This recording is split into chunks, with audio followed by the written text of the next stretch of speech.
Thank you. Wow, standing ovation before even I start. No pressure. You know, I'm not here to be a hero. I don't want to be anyone's hero. My very definition of a hero, that the hero gets finally crucified. And I love my life. I don't want to get crucified.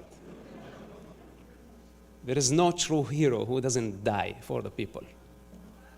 This is why, for those who understand the game, they don't play with fire. And the worst thing, to get crucified by people who love you. That's the hardest part. And you know the most dangerous war in the universe, not only on planet Earth, in the universe, is the war between father and son. Okay, we don't have lots of time, and in the shadow of the recent events here in Montreal, what we saw on the social media, on the news, is disturbing. The assault on the Jewish community, the intimidation, and the spread of false narrative and hateful indoctrination targeting very peaceful community with great contribution to Canada, to Israel, to the West, and to the rest of humanity, is something that is alarming, and we cannot be silent about it. We have to speak, and we have to be very clear in our position. Many people choose to be silent.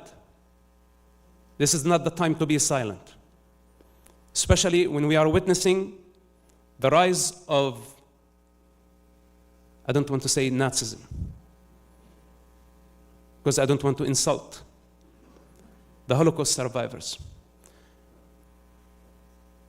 We never thought that they would be in this position where anti-Semitism became acceptable, where a hateful ideology became trendy, where violence on the streets became legitimized, where nice and decent citizens are afraid and being actually oppressed and persecuted for no crime.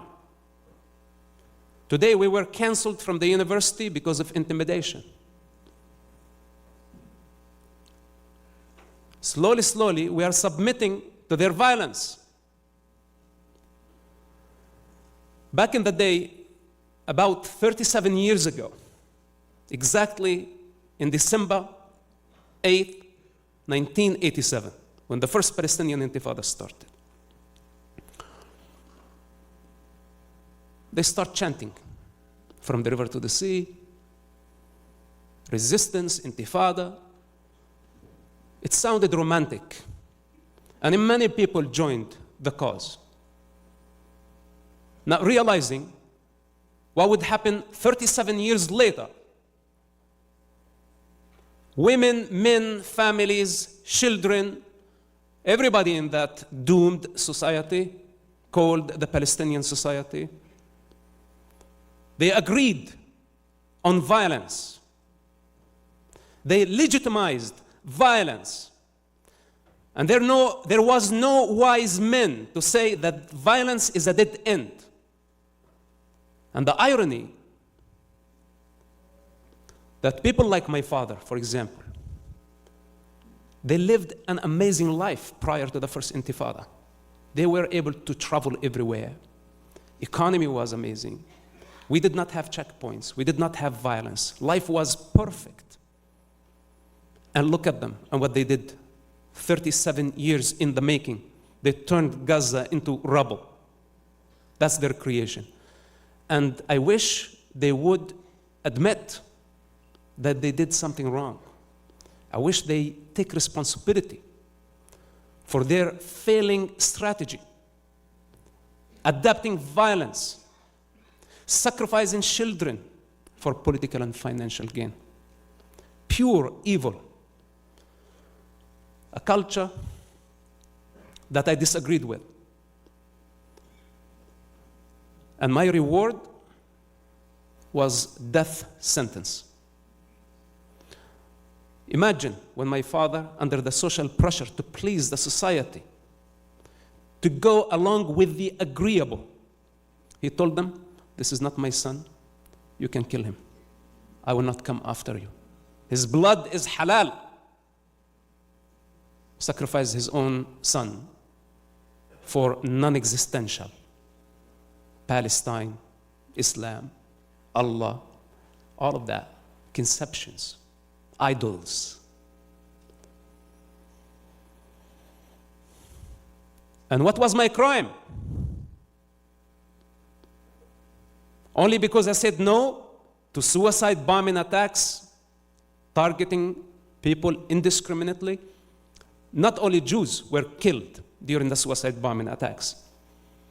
Arabs, Christians, Druze, elders, children. They targeted everybody. Dozens of suicide bombing attacks. The ugliest thing anybody can do. And the more ugly, to justify it by the name of resistance or by the name of occupation. All the lame excuses. And when you disagree with them, you become a traitor. They think they have the higher moral ground. They don't. You're violent. You're a terrorist. You have been justifying violence against women, children. You have been justifying the use of human shields. You don't have compassion towards the non-Muslims. And you expect that I'm going to respect you in return or submit to your violence.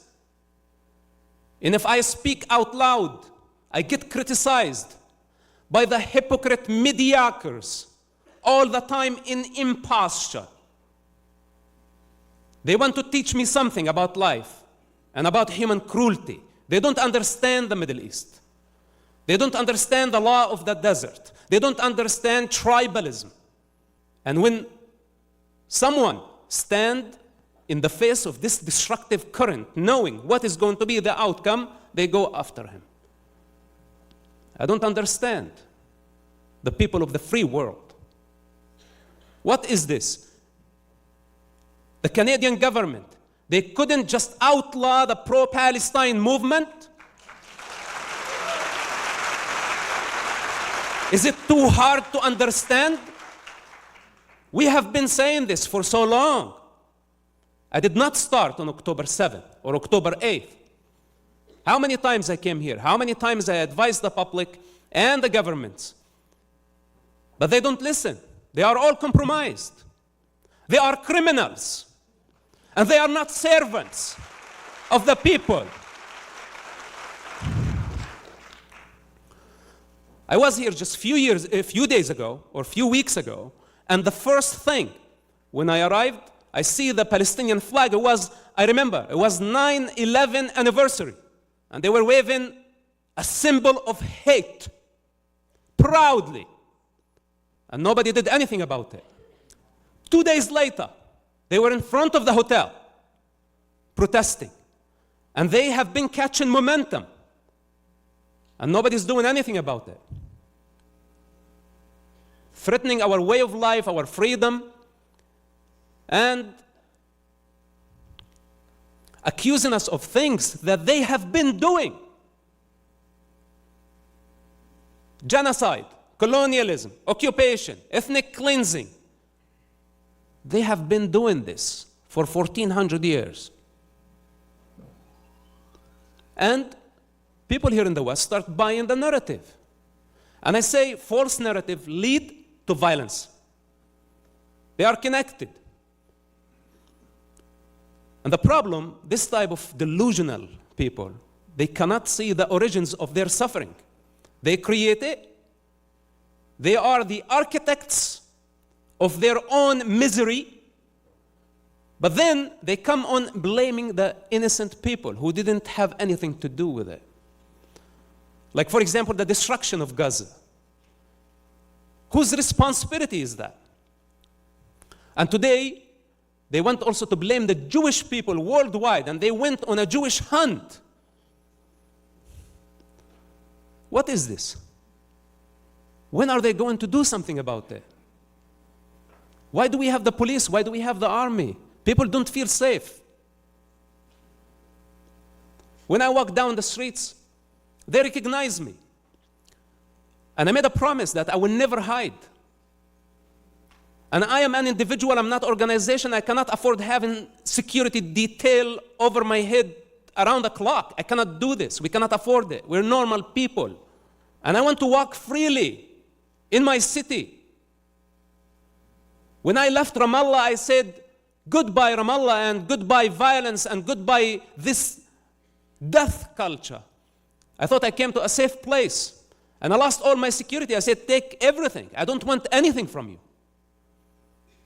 I'll walk alone. I don't care. For freedom. And here we are. They think they have the right to intimidate us, to accuse us, to harass us, and possibly to stab us as well. Why? Because we are genocidal. We are killing the children in Gaza. And that's it. Now, this is the new belief. This is the new belief now. Palestine is a very dangerous trigger. For those, I know the majority here understand, because they are related to Israel in a way or another. But for those who don't understand, who are not familiar with the region, who haven't been there, Palestine is a very dangerous concept. It depends on the destruction of Israel. And Israel is not a political entity. You need to understand this. Israel is an evolution. Israel is earth. Israel doesn't know political borders. Just look at the roots of Israel worldwide. Wherever you go, there is Israel. Israel is God. You fight with Israel, you are fighting with the most powerful authority of the universe. Do I need to say it clearer? And I try not to get to the business of God. But this is what it is. If you don't accept it, you are in the face of a certain destruction. What's happening in Gaza can be repeated everywhere else. This is madness. God said, take earth, go wherever you want, do whatever you want. You'll be responsible for your actions. But this small part of the land belongs to me. This small part belongs to me. And the earth is vast. And it's all the same. But here, this is mine. And they choose to come for this small piece of land. Everywhere else is not enough. They have hundreds of countries. And they have the same potential.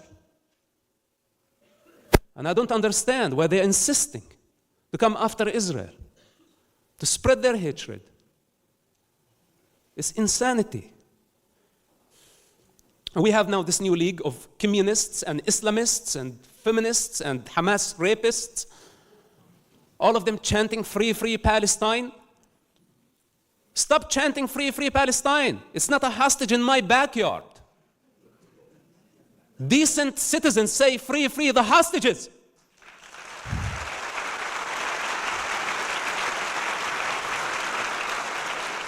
Decent people.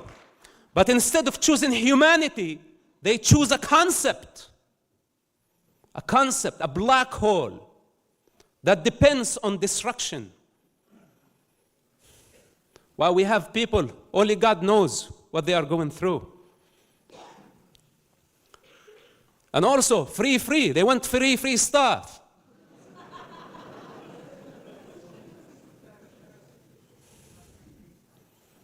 No, this type of people cannot be legitimized. It's a very dangerous movement. Sooner or later, and be aware of the wolf or the wolves among the sheep.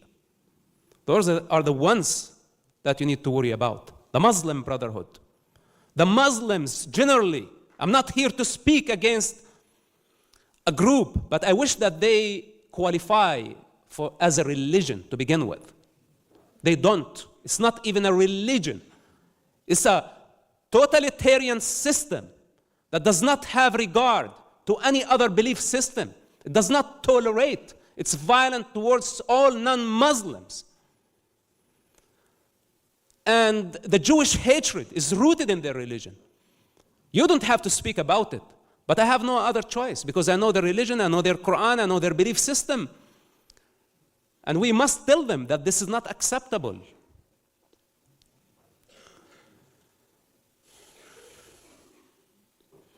Free Palestine.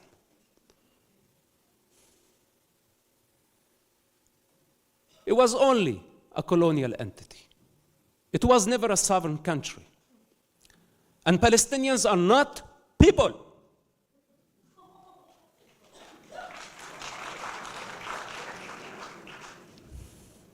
Don't condemn what I just said. I mean it. They don't qualify. It's a fallen society. It's fallen from grace, from my grace. And I don't have compassion towards a woman who celebrates violence against others in the morning, then when she mourns her own children in the evening, I don't have compassion. It's the legitimate outcome of her creation. This is what people need to understand. In the universe, it's the laws of cause and effect. You cannot start intifada, then when the intifada comes to hit you right in your ugly face, you go on crying and blaming. No, you are responsible for that. How many years I've been saying to what so-called Palestinians, the violence is a dead end. You think they listened? They tried to kill me instead. They wanted me dead, and they now tripled down. They cannot see it. They don't want to admit it. And they are growing. And of course, I have all the right to be frustrated and angry with them. Dehumanizing the Jewish people, demonizing the Jewish people, blaming the Jewish people for their failure. It's their failure that they don't have a Palestine. They had an opportunity, equal opportunity back in 1948 to establish their Arab state. There was no Palestine then. And they missed their opportunity because they got busy declaring war against the Jewish state. And for 77 years now, they invested their entire energy, their entire lives. For what? For the destruction of Israel. Not for the construction of Palestine. This is why Palestine never happened. Palestine is just an illusion, it's an imagination, an idea that failed to exist. Israel is real, is reality. It's manifesto. It took place in the concrete reality. The resilience and the effort of millions of hard-working people who work together to manifest one of the most powerful, most beautiful models on planet Earth. I say it proudly.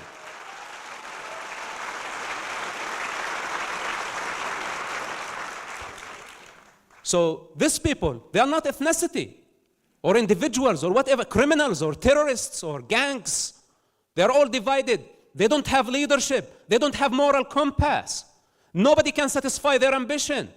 And they want to replace this successful model of Israel with the non-existential. And let's see what will happen after we destroy Israel. It's the first condition towards the establishment of their empire. A savage empire, I promise you. It is not going to be good. And if they, God forbids, succeed in killing their enemy or destroying their enemy the way they are planning, you know what will happen after? They will kill each other. This is their reality. So we should not fall into to the false narrative. The false narrative. We have to confront it and destroy its foundation. The foundation of this victimhood, false narrative, lies and deception is Palestine. It's a very dangerous concept. And for those who think that Palestine was a country, it has been occupied, and if we give them their country back, everything is going to be okay, they are disconnected from reality. These are my main remarks. I can go on and on. As you see, it pains me. Because this concept, Palestine, this is why I lost my family. This is why my family shunned me. And this is why Gaza is destroyed. And this is why the children in Gaza, the Arab children, not Palestinians, the Arab children, have been paying the price. Palestinians are the invaders. They are the real threat.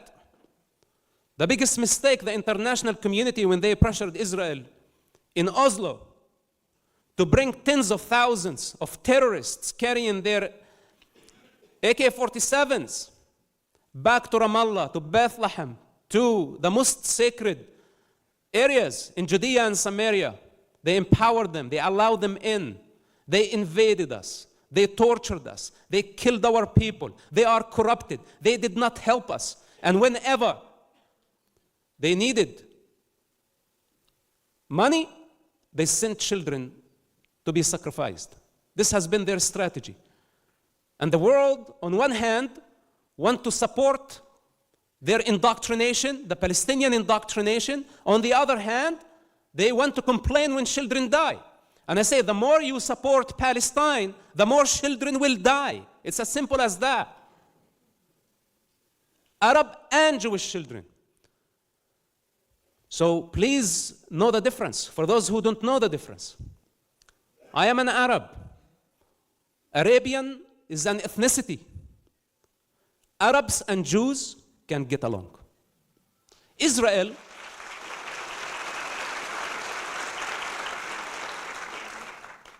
has 2 million of them, just our cousins, like literally 10 kilometers away, and they enjoyed all the benefits of a democratic system. We didn't in the West Bank because the Palestinian revolution enslaved us to their indoctrination.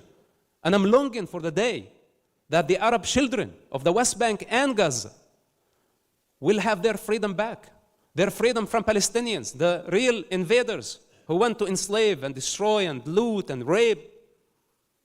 This is what they stand for. So I haven't lost hope, and I'm sure at some point there will be peace. But now it's a wartime, and we must stand firm, and we must fight, and we must give Israel all the support they need. We must, if we cannot support our soldiers financially, who have been fighting a brutal fight, in Gaza, in Lebanon, on many other fronts. Our agents on the ground beyond the enemy lines, think of those. Pray for them. Their mission is very dangerous. And the last thing we want, that any of them to get caught. We have lots of things to do. The challenge is huge. But I am certain that we are going to win, God's willing. Thank you.